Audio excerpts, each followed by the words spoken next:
আল্লাহ যদি জিজ্ঞাসা করতো কি নিয়ে আসছিস, তো বুক ফুলায় বলতে পারতো কিচ্ছু নিয়ে আসি নাই, শুধু একটা রাত্র নিয়ে আসছি। কি ওই মুহাদ্দিসের মতো 80 বৎসর বয়সের মুহাদ্দিস, সাদা দাড়ি ফকফকে, মারা যাওয়ার পরে বন্ধুরা জিজ্ঞাসা করছে কি ব্যবহার হলো, দাড়ি দেখায় জান্নাত। দাড়ি দেখায় জান্নাত মানে আল্লাহ তো জিজ্ঞাসা করছিল এটাই, বুইরা কি নিয়ে আসছিস, ছিলি তো 80 বছর, কি নিয়ে আসছস? হাদিস মনে উঠছিল, যেটা মনে আসছে ওইটাই মুখ দিয়ে বেরিয়ে গেছে। হাদিস মনে আসছিল তো মুখ দিয়ে বাহির হয়ে গেছে, কিচ্ছু আনতে পারি না, সাদা দাড়ি নিয়ে আসছি। আল্লাহ চেতা বলতেছে শুধু সাদা দাড়ি, চেতেন কে? আপনি কি বলেন না জিবরিলকে? জিবরিল আলাইহিস সালাম কি বলে না আমাদের নবীজিকে? নবীজি কি বলে না সাহাবাদেরকে? সাহাবা কি বলে না ওনার ছাত্রদেরকে? আপনি নাকি সাদা দাড়ি দেখলে লজ্জা পান, তো এখন চেতেন কেন? ইন্নাল্লাহা লা ইস্তাহি যী শাইবাতিন শাইয়াবা ফিল ইসলাম। আল্লাহ ওই দাড়ি পাকনাওয়ালাকে দেখলে লজ্জা পায় যে ইসলাম অবস্থায় দাড়ি পাকায় দিছে। দিছে হাদিস শোনা, আল্লাহ হাসি দিয়া বলে সবাই সত্য বলছে, আমিও সত্য বলছি, মাফ করে দিলাম, যা। এখন বলেন মুসলমান দাড়ি ছাছে কি করে? ও তো এই নিয়তে রাখতে পারতো, পয়সাও বাঁচত, আর এই নিয়তে রাখতে পারতো যে শুনলাম, আমি কিন্তু হাদিসটা শুনাইছি, হাদিসে কুদসি, আল্লাহর বাণী, ইন্নাল্লাহা লা ইস্তাহি যী শাইবাতিন শাইয়াবা ফিল ইসলাম। আল্লাহ নিজে বলতেছে যেই বুড়া ব্যক্তিটা ইসলাম অবস্থায় দাড়ি পাকায় দিল, ওর সাদা দাড়ি দেখলে আমার লজ্জা লাগে, শাস্তি দেই না না না। বলেন মুসলমান শেভ করে কি করে? ও তো এই নিয়তে দাড়িটা রাখতে পারতো, পয়সাও বাঁচত। আর আরেকটা যুক্তি ছিল, আল্লাহ মহিলাদেরকে সাজাইছেন লম্বা লম্বা চুল দিয়া। কি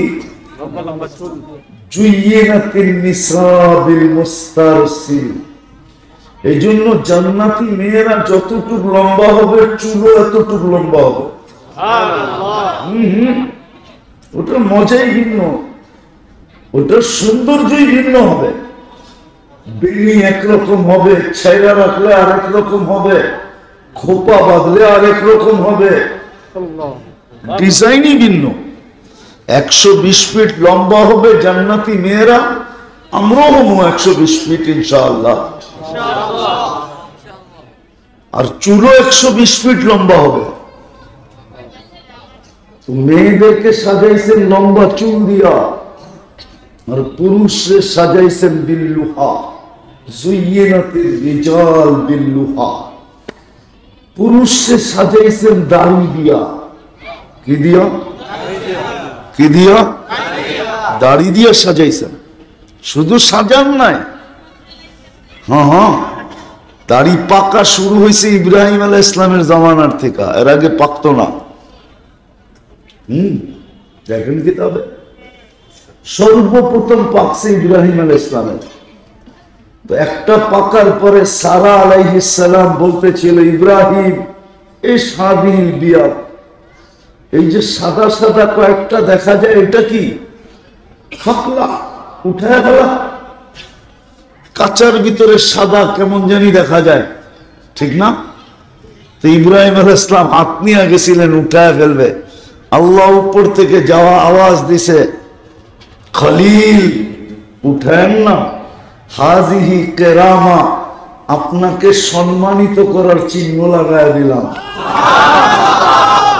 সাদা দাড়ি সম্মানিত হওয়ার কি জীর্ণ ওই দিন থেকে।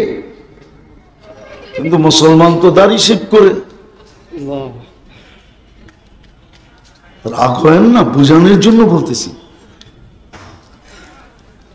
তো আপনি মুসলমান হিসাবে মানুষ হিসাবে নির্বাচিত,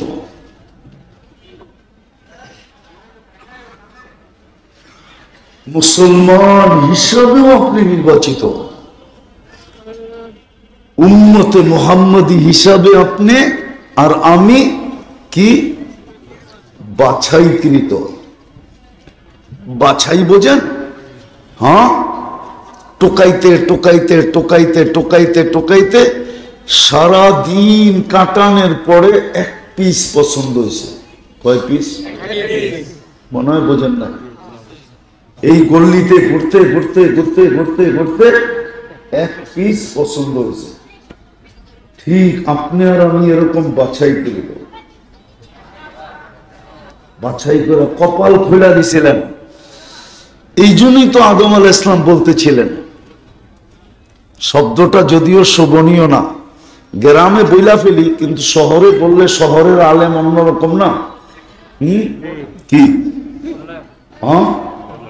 ইব্রাহিম আলাইহিস ইসলাম, আদম আলাইহিস ইসলাম বলতেছিল যে আমি প্রথম মানুষ হতে পারি, প্রথম নবী হইতে পারি, প্রথম রসুল হইতে পারি, কিন্তু উম্মতে মুহাম্মদীর সাথে আল্লাহর যে পীড়িত,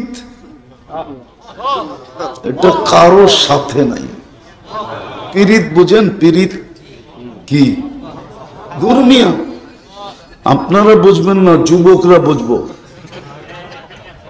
ভালোবাসাও না, ফুলও দিছে, হোটেলও খাওয়াইছে, পার্সেলও দিছে, পারে না কলিজাটা বের করে গুনাহ করে দিয়া দিতে।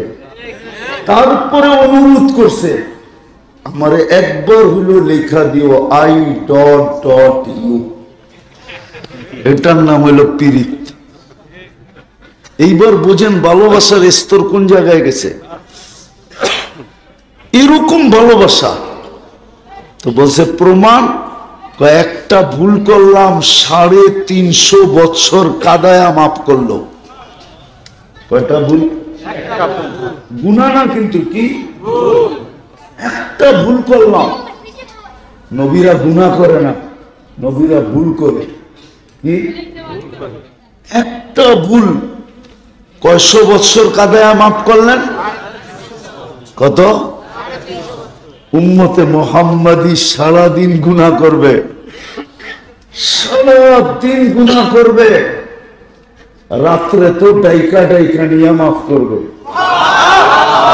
জিজ্ঞেস করেন হুজুরদেরকে, বুখারীতে আছে না নাই? হাল মিন মুস্তাগফির ফাগফির আলা, কে আসিস মাফ চাবি, আমি মাফ করে দেব। এটা হলো রাত্রের সিস্টেম, ডাইকা ডাইকা মাফ করে দেবে। আর সারা দিন গুনাহ করবে, সারা রাত্র গুনাহ করবে, দিনের বেলা হাত প্রসারিত করে বসে থাকবে। ইয়াবসুতু ইয়াদাহু নাহারান হাত্তা ইয়াতুবা মাসিআল লাইল। সারা রাত্রে যে নাফরমানি করছে, সকালবেলা দরজা খোলা বয়ে থাকবে, আসলেই মাফ করে দেব। এখানে ডাকবে না, ওই রাত্রেরটাই কি করে ডাকে, দিনেরটা অপেক্ষা করে, আসলেই মাফ করে দিব। আসলেই কি করব? আবার মাপ কেমন মাপ? একটা আছে না, যা মাফ করে দিলাম, কিন্তু কালকে ফ্যাক্টরিতে আবি না, যা। মনে হয় বোঝেন না? আছে না এরকম? আছে? আপনার কি ফ্যাক্টরির মালিক আছে এরকম? মাফ করে দিলাম, কিন্তু কালকের থেকে কামে আবি না, ঠিক না? আর আল্লাহ কেমন? মাফও করবেন, ইনতাবু ফানা হাবিবুহুম, মাফও করবো, বন্ধুও বানাবো। মানে বুঝতে পারবে, মাফও করবো, বন্ধুও বানাবো। আমি হাদিস দিলাম, লম্বা হাদিসের একটু অংশ দিলাম।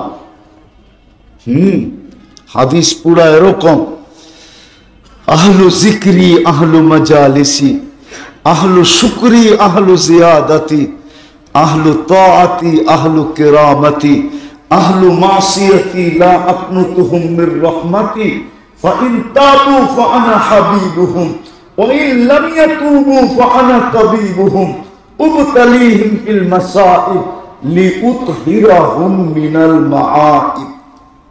তো লম্বা হাদিস, একটু তর্জমা করতেছি। আল্লাহ বলে শুধু মাফ করব না, বন্ধু বানায় নিব, বন্ধু।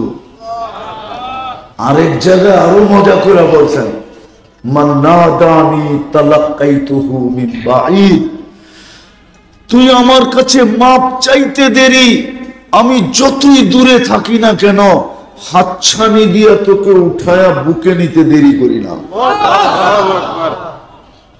উম্মত বানায় তো আপনার ভাগ্য এরকম করলেন।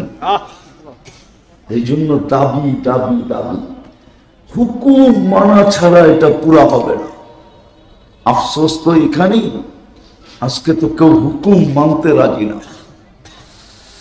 না মসজিদে বসে মানতে রাজি, না ওয়াজে বসে মানতে রাজি, কোথাও বসে আজকে মানতে কেউ রাজি না, কেউ মানতে রাজি না। মানতে যদি রাজি হতো তাহলে আমার সমাজ এরকম কেন হইতো? মানার জন্যই তো বাজেট ব্যয় করতেছেন যেন মানে, কিন্তু কেউ তো কখনো চিন্তা করে না। হুকুম তো ছিল আম্মা বিনিআমাতি রাব্বিকা ফাহাদ্দিস, আল্লাহর নেয়ামতের আলোচনা কর সারাদিন। আহসিন কামা আহসানাল্লাহু ইলাইক, আল্লাহ যেরকম দয়া করলো তুইও একটু কর। আল্লাহ তো বেশিও চান না। একটা কথা কি যুক্তি দিয়ে বুঝবেন না? বুঝবেন না? বুঝবেন? দিব? আচ্ছা বলেন তো, টাকাওয়ালা মানুষ উন্নত সোসাইটিতে থাকে না অনুন্নত সোসাইটিতে থাকে? এই এলাকায় তো আছে, থাকে গুলশান, বারানা এখান থেকে, ঠিক না? নাই? ওনাকে যদি জিজ্ঞেস করেন আপনার বাড়ি হলো নাম কি, সানারপাড়, কামান ওইখানে থাকেন দেখি এইখানে, তো উনি যুক্তি দিবে একটু ভালো পরিবেশে থাকতে চাইতো, তাহলে বোঝা গেল সানারপাড় ভালো পরিবেশ না। আরেকটা যুক্তি দিবে, ছেলে পেলেকে একটু মানুষ করাইতে হবে, তো একটু ভালো স্কুল কলেজে না পড়াইলে ওইখান থেকে আইসা যাওয়া হয় না, এটাই তো বলবে, ঠিক না? তাহলে বোঝা গেল সানারপাড়ের গুলো বেশিরভাগই অমানুষ, ঠিক না? কি বলেন? যাক, আমি ওনায় ক্রিটিসাইজ করতেছি না, বুঝানোর জন্য। মানুষ যখন উন্নত হয় তো উন্নত পরিবেশে থাকে, ঠিক না? এটি মানুষের স্বভাব, ঠিক না? কি বলেন? ডিসি সাহেব কি থানার করে ভালো থাকবো নাকি? উনি তো ধানমন্ডি থাকবে, ঠিক না? হ্যাঁ, মন্ত্রী সাহেব কি সানার পরে বাড়ি বানাবে নাকি? ও তো বাড়ি বানাবে গুলশানে, ঠিক না? হ্যাঁ, মানুষ যেদিক দিয়ে উন্নত হয় তো সে উন্নত পরিবেশ চায়, ঠিক না? আচ্ছা, আল্লাহ মনে হয় উন্নত না, ঠিক না? উন্নত কেমন উন্নত মানেন আপনি? আল্লাহ উন্নত? না মনে হয়। আল্লাহ কি উন্নত? কয় দিক দিয়া? নাইলে আল্লাহ নিজের 99 নাম কেন দিতেন? একটা নাম জানাইলেই তো হতো, ঠিক না? আর কি লাগে, ঠিক না? খুঁটি ছাড়া আকাশ দাঁড় করায় দিতে আর কি লাগে, ঠিক না? আর কিছু লাগে? প্রমাণ দেওয়ার জন্য আর কিছু লাগে নাকি? আজকে আমল নাই, জীবন আছে। আসেন নিজেকে আমলের উপরে উঠাই, আমলের উপরে উঠাই, আমল হবে, জীবন ফুটে উঠবে। জীবন ফুটবে, কঠিন দেন নাই। আফসোস তো এইখানে, আফসোস এইখানে, আফসোস এইখানে। একটু আগে দেখাইলাম যে মসজিদ দিলেন, কিন্তু 90 মসজিদে আসেন। আরেকটা বলবো, রাগ হয়েন না কিন্তু, কোরআন দিলেন, কোরআন এই মজমায় কয়জন পড়ে আমি জানি না, কিন্তু পাওয়া যাবে না যে ডেলি কোরআনটাকে একবার চুমা দেয়। আমি বললে ওলামাও মানবে না, কেন জানি গলি দিয়ে হাঁটলেই মনে হয় কোরআনের কান্না আসে, কিন্তু বুঝাইতে পারতেছি না, ওই আধ্যাত্মিক শক্তি নাই। নাইলে আপনাদেরকে আমি কোরআনের কান্না শোনায় দিতাম। আমাদের ঘরগুলাতে কোরআন কানতেছে, বৎসরের পর বৎসর পড়ে আছে, শুধু বরকতের জন্য রাখছে, কিন্তু বরকত হইতেছে না, বদদোয়া দিতেছে কোরআন, যার প্রভাব আমাদের জীবনের উপরে পড়তেছে। নাইলে এই এলাকা, হ্যাঁ এই রাস্তা তো এরশাদ সাহেব বানাইছে, ঠিক না? নাইলে ঢাকা ঢুকার রাস্তা কি এটা ছিল? ও তো ড্যামরা দিয়েছিল, এটা তো সব জলাশয় ছিল, ভিতরে ভিতরে আদিবাসীদের বাড়ি ছিল, বৎসরে একবার ফলন হতো, এর বেশি হতো না এখানে।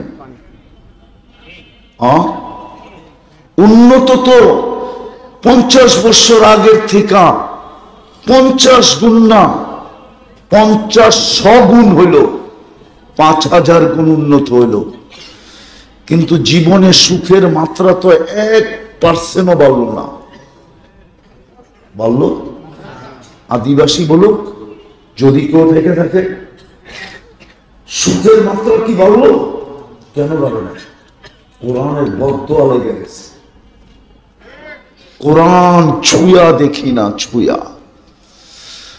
মুসলমান ইসলামের রং নাই, উম্মত নবীর আদর্শ নাই, মসজিদ পাড়া দিই না, কোরআন ছুঁয়া দেখি না, চুমা দিই না। আসেন, একটা রাস্তা খোলা আছে, না জানি কেন কখন ডাক চলে আসবে। একটা রাস্তা খোলা আছে, যদি অভ্যাস করতে পারি, অভ্যাস করতে পারি, সেটা হলো সকাল বিকাল যদি আল্লাহর কাছে তওবা করতে পারি, তওবা। এই জন্য আমি বলি, ঘুমানোর আগে ডেলি হাত উঠায় ঘুমান। সারাদিন কি করলেন এটা বিষয় না, বিষয় হলো আপনি ঘুমানোর সময় হাত উঠায় ঘুমান কিনা। নাইলে এই দোয়া পড়ার পরে আল্লাহ রসুল এই কথা বলতেন না, আস্তাগফিরুল্লাহ আল্লাযী লা ইলাহা ইল্লা হুয়াল হাইয়ুল কাইয়্যুম ওয়া আতুবু ইলাইহি। যে ঘুমের সময় 3 বার পড়বে, ওর গুনাহ যদি গাছের পাতা সমান হয়, সমুদ্রের ফেনা সমান হয়, বালির কণা সমান হয়, তারপরও মাফ হয়ে যাবে। এত গুনাহ একদিনে করা তো সম্ভবই না, জিন্দেগিতেও তো করা সম্ভব না। এই জন্য ডেলি ঘুমানোর সময় হাত উঠে ঘুমান। পারবেন? পারবেন? সকালে ঘুমেরতে উঠা, আগে হাত দুটা উঠা। বলবেন সকালে আবার উঠাবো কেন? আমি যুক্তি তর্কের দিকে যাইতেছি না, এতটুক বাইরে উঠান যে সূর্যটা ডুবতে নাও দেখতে পারি। সূর্যটা ডুবতে পাওয়া যাবে ঢাকা শহরে, আপনার মতো এই সাইজা গেজা ঘরের থেকে বাহির হয়েছিল, অফিসের উদ্দেশ্যে ঘন্টাও পার হয় না, খবর চলে আসছে লাশ আসতেছে। হতে পারে আপনার আমার লাশও হতে পারে, এরকম। তওবা করেন, ডেইলি কোরআনটাকে একবার চুমা দেন। পারবেন? পারবেন? আর তৃতীয়, আজকের থেকে আল্লাহর ঘরটা ঘোরা দেন। যুবকরা একটা করে দেখাইছে, আপনারা আরেকটা করে দেখান। 5 তারিখে যুবকরা এক জাদু দুনিয়াকে দেখায় দিছে, আপনি আপনাদের পায়ে ধরে বলি, আপনারা আরেকটা জাদু দেখায় দেন, সেটা হলো আল্লাহর ঘর বইরা দেখায় দেন। যুবকরা তো এক জাদু দেখায় দিল দুনিয়াকে, যেটা নিয়ে পেন্টাগনে পর্যন্ত এখন মাথা নষ্ট, যেটা করলো তো করলো কি করে, রিচার্জ চলতেছে এটার উপরে। আপনারা একটা দেখায় দেন, নাহলে আমি যুবকদের হাত ধরে পায়ে ধরেই বলবো, তোমরা একটা দেখাইছো, আরেকটা দেখায় দাও, মসজিদ বইটা দেখায় দাও। পারবা? পারবেন? আল্লাহ কবুল করো। এই তিনোটা পারবো তো? না ওলামা মানবে না, এরা যা দেখতেছে তাই বলতেছে, কিন্তু মসজিদ ডেলি চিৎকার দিতেছে, আল্লাহ মুসল্লি কই? গর্ত দিলা সবাই পায়ের কাছে আইনা, সবার মহল্লায় মহল্লায় আইনা ঘর দিলা, কিন্তু মুসল্লি কই? কোরআন কিন্তু মসজিদ কিন্তু চিৎকার দিতেছে, জমিন ডেলি বলতেছে আল্লাহ নামাজি কই? নামাজি কোথায়? জমি পুছতি হ্যায় নামাজি কাহা হ্যায়? নামাজি কই?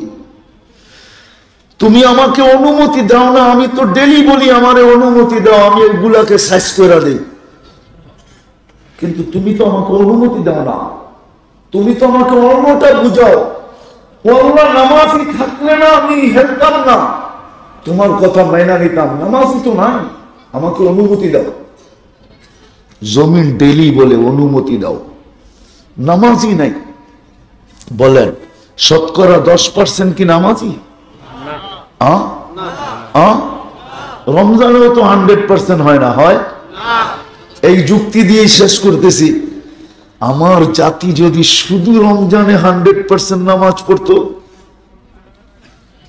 আর 11 মাস নাও পড়তো, আল্লাহ যদি জিজ্ঞাসা করতো কিরে 1 মাস তো দেখলাম তোর ঘুম নাই, খাওয়া নাই, নাওয়া নাই, কোমরে গামছা বান্ধা তুই ইবাদত করতেছস, 11 মাস কই? তো জোরে সরে বলতে পারতো 1 মাস কই দেখলেন আপনি? 1 মাসই তো 70 মাস, বৎসর হয় 12 মাসে, 12ই বাদ দেন না, 11 বাদ দিয়েন না, 12ই বাদ দিয়ে দেন, তারপরও তো 58 মাস আমার কাছে রয়ে গেছে। আপনি চেতেন তো চেতেন কি করে? কি যুক্তি ছিল না? তাও তো পড়ে না, 50% তো নামাজ পড়ে না। আবারও জায়গার নাম জিজ্ঞেস করতেছি, ভুলা যায় কি?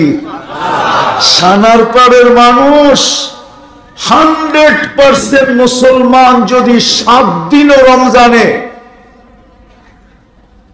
7 দিনও 100% নামাজ পড়তো, তাইলে 490 দিনের নামাজ ফরজ কমপ্লিট হতো।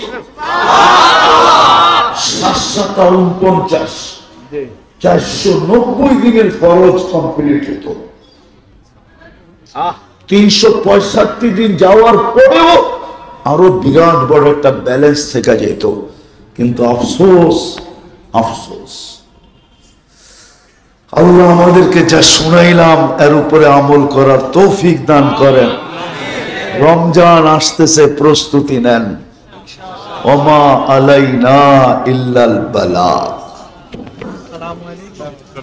তো দিলাম মানুষ, কিন্তু কুকুরের চেয়েও অদম। এই জন্য বাইজিদ বুস্তামি রহমতুল্লাহ লেখছেন যে হতে পারে আমার পাড়ার কুকুরও আমাকে দেখে হাসবে, কিয়ামতের দিন কুকুর মাটি হয়ে যাবে। কি হয়ে যাবে? কুনু তুরাবা, হয়ে যাও মাটি। সমস্ত প্রাণী মাটি হয়ে যাবে, কিন্তু হতে পারে আমার মহল্লার কুকুর আমাকে দেখেও হাসতে পারে যে তুই তো জাহান্নামের ইন্ধন হইতে চলছস। মানুষ তো জাহান্নামের ইন্ধন হবে। তখন কুকুর বলতেও পারে তোকে বহুতবার সতর্ক করছি, তুই ঘেউ ঘেউ মনে করে মাথার উপর থেকে উড়াইয়া দিছিস। এই জন্য বাইজিদ বোস্তামি রহমতুল্লাহ লেখছেন কুকুরগুলো যখন চিৎকার দেয় ও মানুষকে সতর্ক করে, ইবনা আদম আনকিদ নাফসাকা মিন গাযাবিল জাব্বার, ও মানুষ তুই তোকে আল্লাহর গজব থেকে বাঁচা। ফাইন্নাকা লা তুতিক, তুই আল্লাহর গজব সইতে পারবি না, আযাব সওয়ার ক্ষমতা তোর ভিতরে নাই, যদিও সইতে হবে কিন্তু ক্ষমতা নাই। বাইজিদ বোস্তামি রহমতুল্লাহ না লিখলে আমি বলতাম না যে কুকুর হতে পারে কিয়ামতের দিন আমাকে দেখে হাসি দিতে পারে যে হায় কতই তো তোকে বললাম, তুই তো আমার আওয়াজ মনে করে মাথার উপর দিয়ে উড়াইয়া দিলি, একদিনও চিন্তা করলি না কুকুরগুলা বলে তো বলে কি। এরকম শুধু কুকুর না, কিতাবে আছে, কিতাবে আছে, কিতাবে আছে কোন প্রাণী মানুষকে কি বলে। উঠান পড়েন কিতাব, নেটে খুঁজলে পাবেন না, কিতাবে খুঁজলে পাবেন। হ্যাঁ, আমাদের মনীষীরা আল্লাহওয়ালারা, আমাদের আসলাফরা এগুলা বাহির করে রেখে গেছে আমাদের জন্য। নাইলে আমাদের মতো বাংলা নৌকা চলতো তো চলতো কি করে? আমাদের ভিতরে কি কোনো কোয়ালিটি আছে নাকি? আমি তো মনে করি আমার ভিতরে নাই। কেন যে মানুষ ডাকে এটাও জানি না, কেননা নিজের আওয়াজ নিজের কানে আসলে নিজেরই বিরক্ত লাগে। যে ঢোলের মতো ভাঙ্গা ঢোল, তাও ভালো ঢোল হইতো মানতাম, ভাঙ্গা ঢোলের আওয়াজ, এটা আবার মানুষ কান পাইতে শুনে তো শুনে কি করে? আওয়াজেরও তো একটা কোয়ালিটি আছে, ঠিক না? কি রাগ হয়ে গেলেন? কসম খোদা, আমি স্টেজে বসে বলতেছি আমার আওয়াজ আমার কাছে বিরক্ত লাগে, এটা মানুষ শুনে কি করে?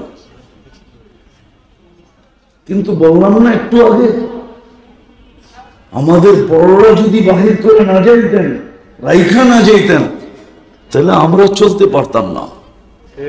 তো যেটা বুঝাইতেছিলাম, হুকুম মানতে হবে, তাইলে দাবি পূরণ হবে। আর হুকুম মানার জন্যই আপনার আমার পিছনে বাজেট ডেলি ব্যয় করতেছেন, আবার বাজেটও ব্যয় করেন, আবার ইচ্ছা মতো চলতে দেন, বাধা সৃষ্টি করেন না। কিন্তু শুধু এতটুক বলে দিছে, ইদা ইলা আজালিম মুসাম্মা, ইলা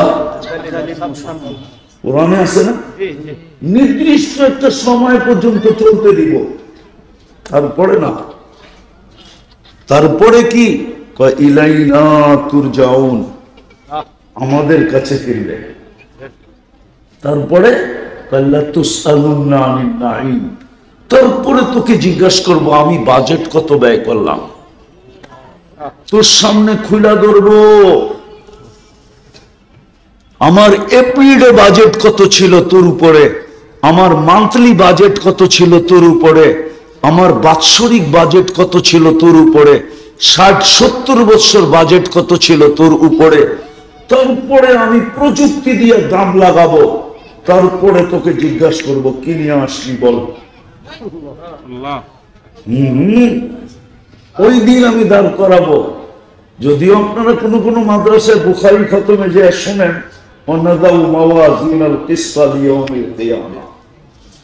ওই দিন আমি দাড়ি পাল্লা দাঁড় করাবো। এই জন্য বাজেট আপনার পিছনে। যদিও মন মতো চলার সুযোগ দিছেন, আরো দুটা শব্দ বলছেন, বলছে ইন্নী নাযিরুন কাইফা তা'মালুন, তুই করিস কি আমি তাকায় তাকায় দেখি শুধু। নাযিরুন কাইফা তা'মালুন, এটা হাদিসে, আরেকটা কোরআনে বলছে ফান্তাযিরু, অপেক্ষা কর, ইন্নী মাকুম মিনাল মুনতাযিরিন, আমিও অপেক্ষায় আছি, তুই সীমা রেখায় পা দিবি কখন। বিদায় মেরে দোস্ত, দাবি পূরণ করতে হবে। দাবি হলো মানুষ, মানুষ হিসাবে আমার কাছে আসো, কেননা আমি তোমাকে আমানত দিছি মানুষ হিসাবে। আর তোমাদের নিয়মই আমানত যেমন রাখা হয় তেমন ফেরত চাওয়া হয়। আমি তোমাকে মানুষ হিসাবে অস্তিত্ব দিছি, মানুষ হিসাবে আসো। আমি তোমাকে মুসলমানের ঘরে অস্তিত্ব দিছি, মুসলমান হিসাবে আসো। এর চেয়েও বড় কপাল খুলে দিছিলাম, উম্মতে মুহাম্মদী হিসাবে তোমাকে অস্তিত্ব দিছিলাম, উম্মতে মুহাম্মদী হিসাবে আমার কাছে আসো। ভাগ্য খুলে দিছিলাম তোমার, মানুষ হিসাবে তুমি নির্বাচিত।